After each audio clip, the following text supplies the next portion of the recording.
Hello viewers, মজাদার recipe নিয়ে হাজির হইলাম। ফুলকপির ভাজি। তো ফুলকপির ভাজি তো আপনারা সবাই খেয়েছেন। দেখুন এভাবে রান্না করলে কতটা মজা লাগে। তো দেখতে পাচ্ছেন একটু হলেও ফুলকপির কালারটা কিন্তু চেঞ্জ ভাজিটার। তো কিভাবে রান্না করি, ফুলকপি নিয়ে নিচ্ছি এখানে ছোট ছোট করে কেটে, একদম ছোট ছোট করে কেটে নিয়েছি। আর একটা ডিম নিয়েছি। এই ডিম নেওয়ার কারণেই ফুলকপির কালারটা একটু চেঞ্জ হয়ে আসে। প্রথমেই তেল গরম হতে দিয়ে দিলাম গোটা জিরা ফোড়ন, শুকনো লঙ্কা একটু ভেঙে দিয়েছি, এতে করে আলাদা একটা ফ্লেভার দেয়। আর কাঁচা লঙ্কা চিরা আর পেঁয়াজ কুচিটা দিয়েছি, ভালোভাবে একটু নাড়াচাড়া করে নিয়েছি। তারপর এখানে হলুদ গুঁড়ো আর স্বাদ মতো লবণটা দিয়ে দিয়েছি। দেওয়ার পরে এটাকে ভালোভাবে একটু নাড়াচাড়া করে নিচ্ছি, মিক্সড করে নিচ্ছি। তারপর দিয়ে দিচ্ছি ফুলকপি ছোট ছোট করে কেটে ভালো করে ধুয়ে নিয়েছি। তো দিয়ে দিচ্ছি, ভালোভাবে একটু নাড়াচাড়া করে নিচ্ছি, সবগুলো উপকরণ মিক্সড হয়ে যাতে যায়। তারপর একটু ঢাকনার সাথে ঢেকে দিব, এতে করে সিদ্ধটাও হয়ে যাবে আর এখানে লবণ দেওয়ার কারণে জল বের হবে।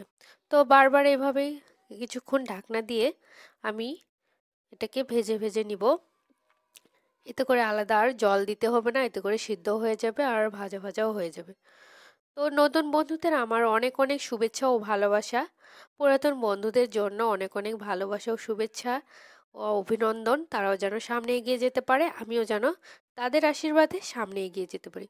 ভালোভাবে ঢাকনাটা উল্টিয়ে পাল্টিয়ে ভালো করে ভেজে নিয়েছি ফুলকপিগুলোকে। তারপর একটা ডিম ভেঙে দিচ্ছি হাতের সাহায্যে, এরকমভাবে ভালো করে একটু নাড়াচাড়া করে মিক্সড করে নিচ্ছি। আপনারা চাইলে ডিমটাকে একটি পাত্রে ফেটিয়েও নিতে পারেন। তো আমি এভাবেই ভালোভাবে একটু নাড়াচাড়া করে ডিমগুলোকে মিক্সড করে নিচ্ছি।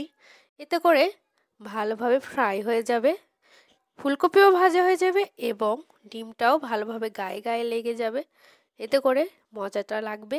গরম ভাতের সাথে এই ফুলকপির ভাজি কী যে মজা লাগে! ডিম দিয়ে এই ফুলকপির ভাজি আপনারা অবশ্যই বাসায় একদিন ট্রাই করবেন, আশা করি ভালো লাগবে।